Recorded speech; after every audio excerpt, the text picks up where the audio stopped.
Hi Virgo, welcome to your mid-April 2020 General Tarot update. It's Rena here, so let me make sure. I thought I saw a card here that's face up. Okay, yeah. That pesky Ace of Swords. So I don't want that to be exposed.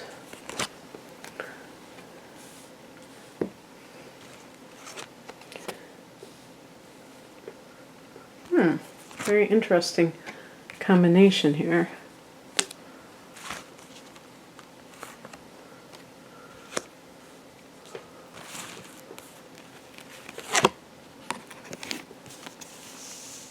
Okay, so there's definitely a theme of endings for you here. We have two cards that go along with that. One in the Major Arcana, the Death card, and the Eight of Cups in the Minor Arcana. And, you know, normally I just go right into something about relationships, but I can see something that may have a connection to your dharma or your service to others. That could possibly be going on here. Let's just get into it. So the heart of the matter is the Knight of Pentacles. Sorry about the close angle here, and I can't, you know, hopefully you can see the cards and then I hold them up close, but it has to do with my external mic being close to that. I can't plug in a mic with this one. So the Knight of Pentacles is a card that's connected to Taurus, and it's kind of a plotting energy, but it's not necessarily, that might be kind of a negative connotation. It's like the person who gets up in the morning and they get into that routine of going to work. Actually, your sign rules the house of daily routine, the 6th house, and you're an earth sign just like Taurus, so the other earth sign is Capricorn. So sometimes this can be a person of that sign, a male of that sign. And, you know, and especially Taurus because it directly connects to Taurus, but any earth sign. But I was looking at it in terms of you and where you have been, and that this is your focus is just like, okay, I want to, you know, just for the next, 6 months or a year, whatever it is, I'm just going to go to work, I'm going to save money, I'm just going to do this, I'm going to do that. And I have a dream that I want to accomplish, and in order to do that, I have to just roll up my sleeves, get down to brass tacks, and just, it's almost like muscling through, powering through. Although for some people, this is just, if this is someone else, this may be like someone that you met on the job, but they are very conscientious workers. They're just working for the sake of work. I would say like Sun in the 6th house types of people. And definitely Mars Sun, Mars in Virgo have the same concept of, this idea of work kind of being a salvation sometimes even. But the reason that I think there's more to the story is we look at the past position, and what do we have here? We have the 6 of Cups. This is the card of the soulmate. This is also the card of childhood and the kind of sentimentality, the idyllic times of life where everything was so perfect, so we thought, right? Or we think. And it can be, again, one of the reasons, I'm mainly an astrologer, but one of the reasons I love the tarot so much is that it's open-ended, and you can kind of you can impose a lot of things onto a reading. And one thing I always think about the 6 of Cups is something that you always have wanted to do, even since you were a child. So an example, because cups relate to both healers, in terms of professions, you would say healers, including nurses, including, I guess, doctors would apply, but I always think of like kind of energy healers, and maybe because spirituality is associated with the cups. So I think of spiritual healers. But I also think of people who are artists. And just looking at it from that standpoint, if somebody has always had a talent and that was their passion in life, and somehow they got directed somewhere else, misdirected really, and they just became that person that, the Knight of Pentacles is maybe a 9-to-5 person. They just are very conscientious, great work ethic, but they feel like there's something missing. And sometimes it takes until middle age for you to find this. I did a series of videos, I think it was last week or so. The days are all blending together. Today is a Friday. I've been thinking on and off all day that it was Saturday. I don't even remember the days of the week anymore. I love those types of readings because they really look at life from a more philosophical perspective. And sometimes when you're in your 20s, you're so new to the game of adulthood that everything seems fresh and exciting and things like that. And it takes a while to see things from the perspective of, this is not enough for me. I don't feel like I am utilizing my gifts. I feel like I, went the wrong direction at some point, and I don't know how to fix things. And it can be in tandem with a more spiritual approach to life as well. Virgos are down to earth. I mean, being an earth sign, and they're ruled by Mercury. So logic is, the intellect is always going to be valued, and what is useful to my life.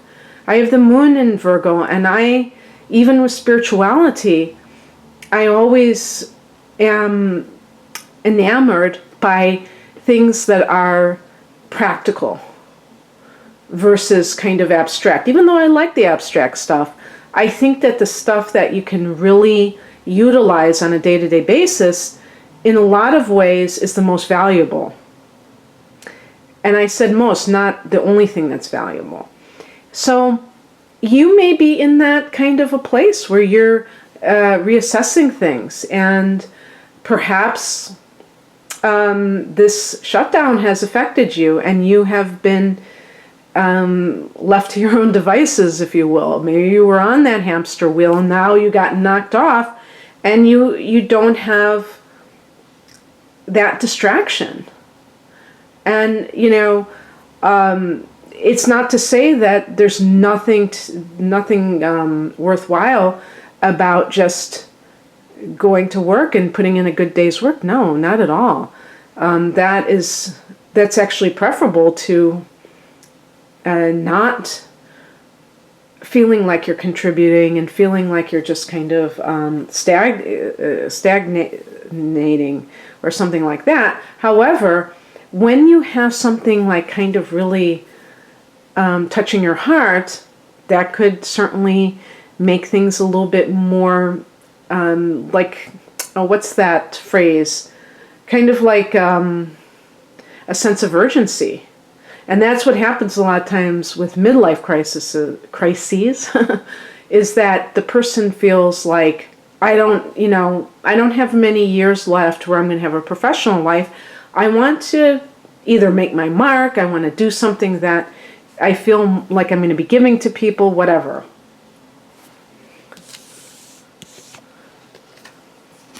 The higher message is the Death card. Now, if we look at this in terms of relationships, this could be a Cancer versus a Taurus individual that you are involved with, or some kind of a soulmate type of relationship that you have always, pined away for, somebody that maybe was a childhood sweetheart, a college sweetheart, or high school sweetheart, whatever, or the brother or sister of a friend that you always had a crush on, whoever. And so it's usually, I always think of it, it's nostalgia is associated with the Six of Cups. So some of that could be mixed in. Some of it can also be that,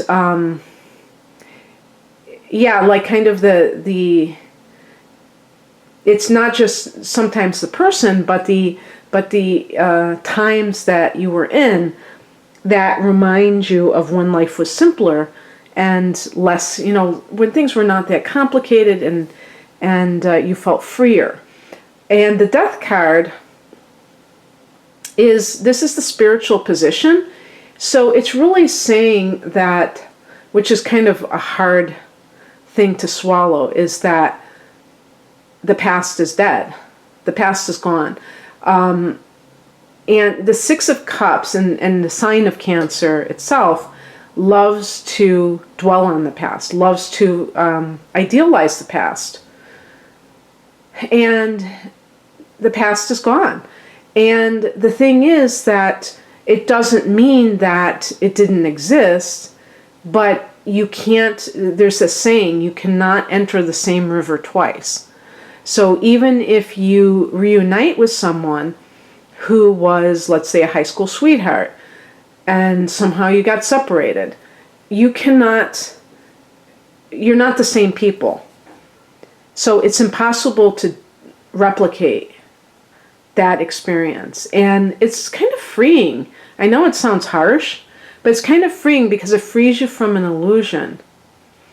And if there's some kind of situation too where you're with somebody but you're actually, are interested in somebody else, the Death card is also, reminding you that you wouldn't be interested in somebody else if your relationship was really viable. So it's probably more a question of admitting what is the truth about the situation rather than just continuing to idealize it.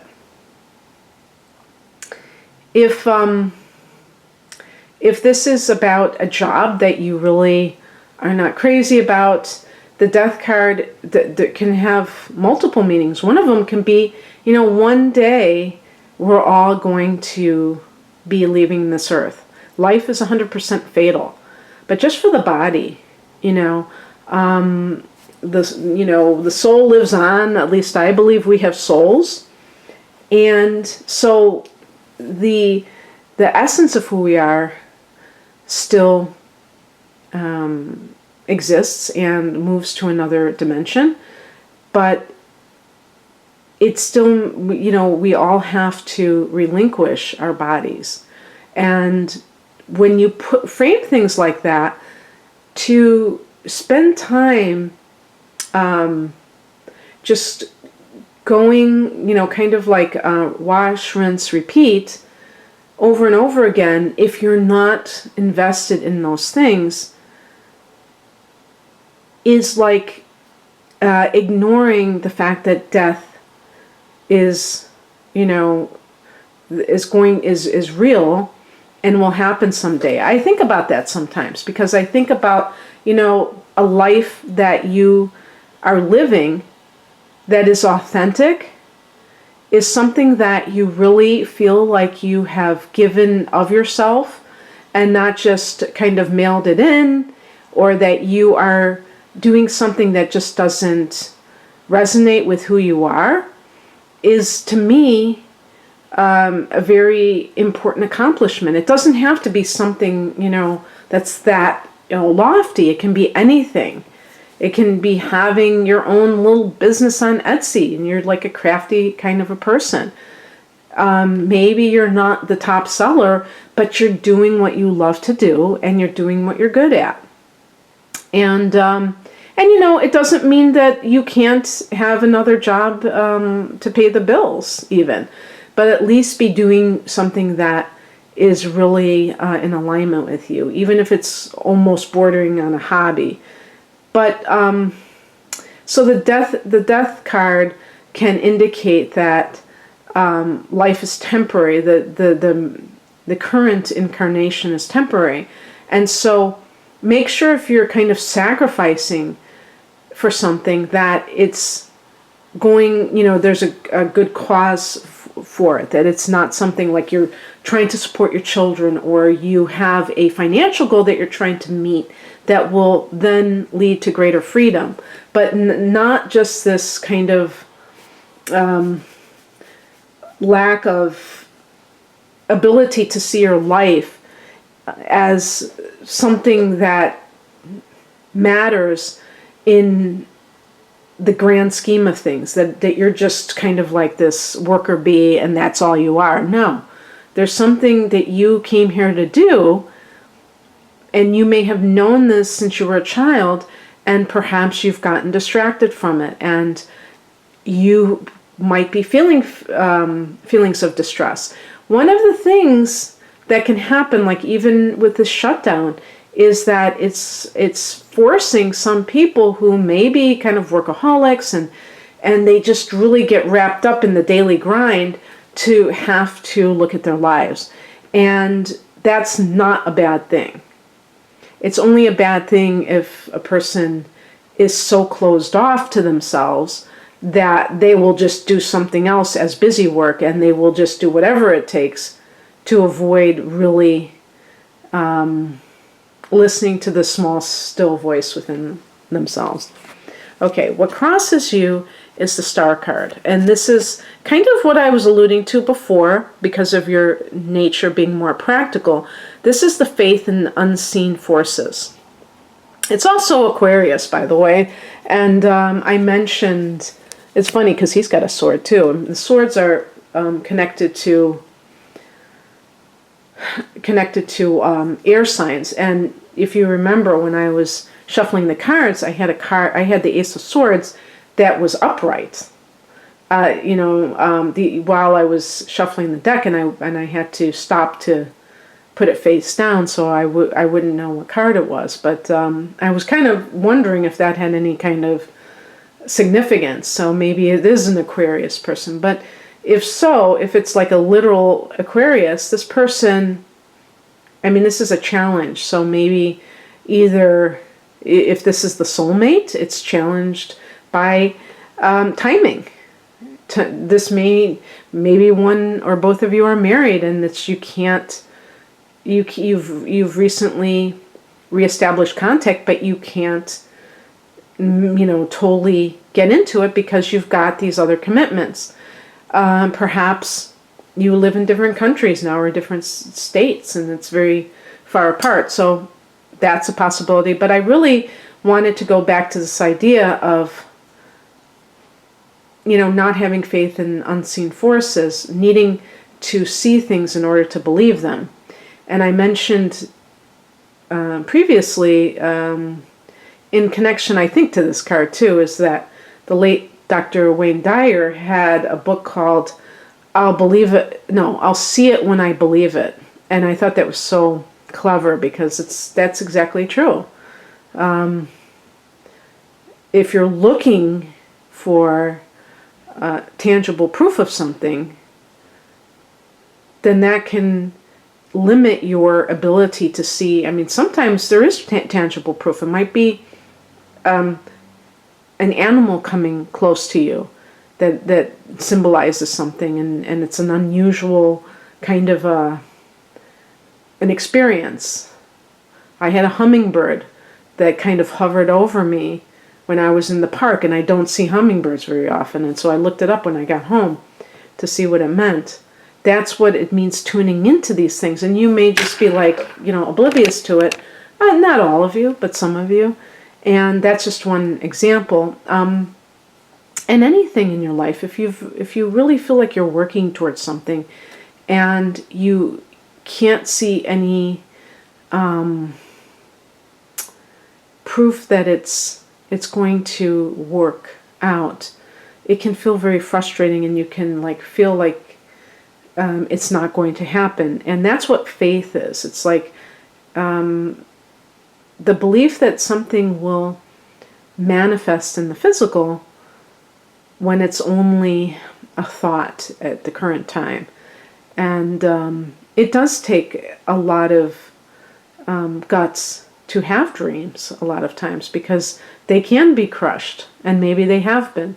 But that doesn't mean that we should stop dreaming just because some of the things that we have wanted haven't come to pass.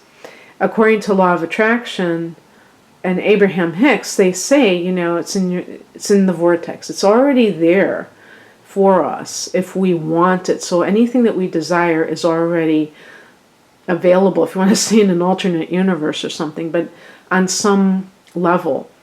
And it just requires us to kind of maybe let go of resistance so that we can have it come in, or there's different ways to, or maybe there's something that you have to do yourself to enable it to happen. And this could be like any area of life, but like, for instance, if you have like career goals that have not come true yet, perhaps you're spinning your wheels in a sense where you're surviving, you're working, maybe you're earning a nice living, but you're not feeling like you're getting to where you want to be. Well, we have, energy that we're expending in a certain direction, so it's going to, they say what you put your attention on increases. So sometimes you have to put your attention on something else in order to get that to increase, right? What's coming in, or it could be the advice, the Eight of Cups, leaving what no longer serves you. So this is kind of going along with what I had said earlier, whether it's a relationship or a job.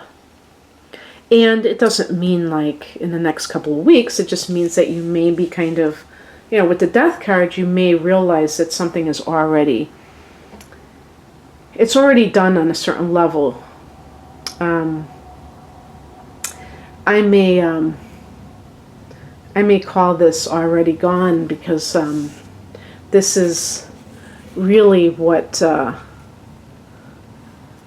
it's all about, is that it's really about the spiritual journey too, about seeking something more meaningful out of life. And with the Knight of Pentacles, when somebody gets so wrapped up into the daily grind, they can leave their spiritual life kind of in the dust. And perhaps recent events have caused you to kind of question things. And then the outcome is a Nine of Wands. And really, in some cases, you have to set boundaries for yourself with other people sometimes, where you have realized that maybe you've given of yourself so much in the workplace, wanting to help, wanting to make things run smoothly. But in order to preserve your energy so that you can accomplish your own goals, you have to kind of like let people know what you're going to accept and what you're not going to accept. What I want to do is I want to plug this in, because let me see here. There I go. It's about to go out, because I think I'm going to pick an additional card. I really sometimes don't like ending with the Nine of Wands. Oh. Now, another thing I didn't mention, I don't know if I was even going to, if I had thought about it this way, but the Knight of Pentacles can mean you're in a relationship with somebody that's very practical. Maybe this person's very dependable. They're a good earner, what have you. You feel like you trust this person, but there's no spark there. There's nothing emotionally to really keep you in that relationship. And the Death card could suggest, yes, it's you're already gone emotionally. And the Six of Cups is talking about the past. Perhaps a soulmate, or even if it's not somebody, if it's somebody that you have had a relationship in the past, this person may have been the one that got away. But on the other hand, this could be a situation where you haven't met your soulmate, but you know that he or she is out there. And you know that the Knight of Pentacles is not that person. And so the Nine of Wands can be about having a wall up where your emotions are kind of like, maybe you have felt over the years that you haven't been able to really express yourself emotionally because you've been protecting yourself for some reason. The Knight of Pentacles may not be very romantic. They're very into work and money.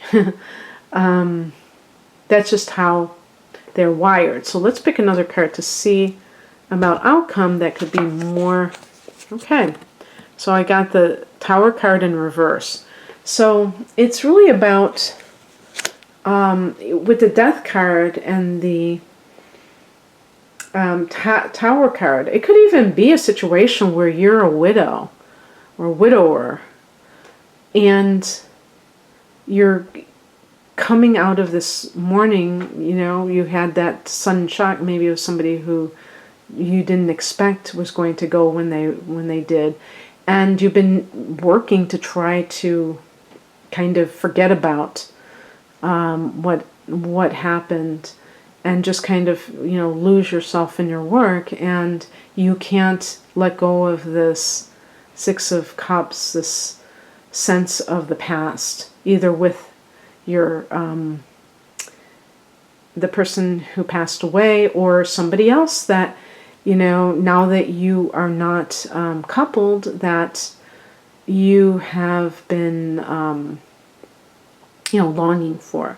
Because even if you're married to somebody and they pass away, it doesn't mean that it was a perfect relationship. There may have been major problems and you just stayed married, and perhaps there was always somebody else that really you longed for. So whether or not you end up getting back with that person, it sounds that like the Star card in the challenge position is being able to heal, because you believe that there is a meaning maybe to life, that things are happening as they should. And sometimes people say, no, this wasn't supposed to happen, whatever it is. And the reversed Tower is about things getting back to normal after a shock. So that can be like things settling down. If you met somebody who was really, maybe through your work, but you met somebody and it was love at first sight and you felt like this is my soulmate, then it's kind of like, and I have a feeling though that if that's the case, that you still have another person that you have to let go of. Like, it's not just that you're free and clear, because if that were the case, I wouldn't get the Eight of Cups. So that's what I'm thinking. But of course, there's probably quite a few other interpretations I could think up if I sat here long enough. But anyway, I hope that this resonated with some of you. I mean, it is kind of unusual in certain ways, but if you'd like a private reading, an astrological reading, especially because that's mainly what I do, please check me out. The link is below. Take care. Bye.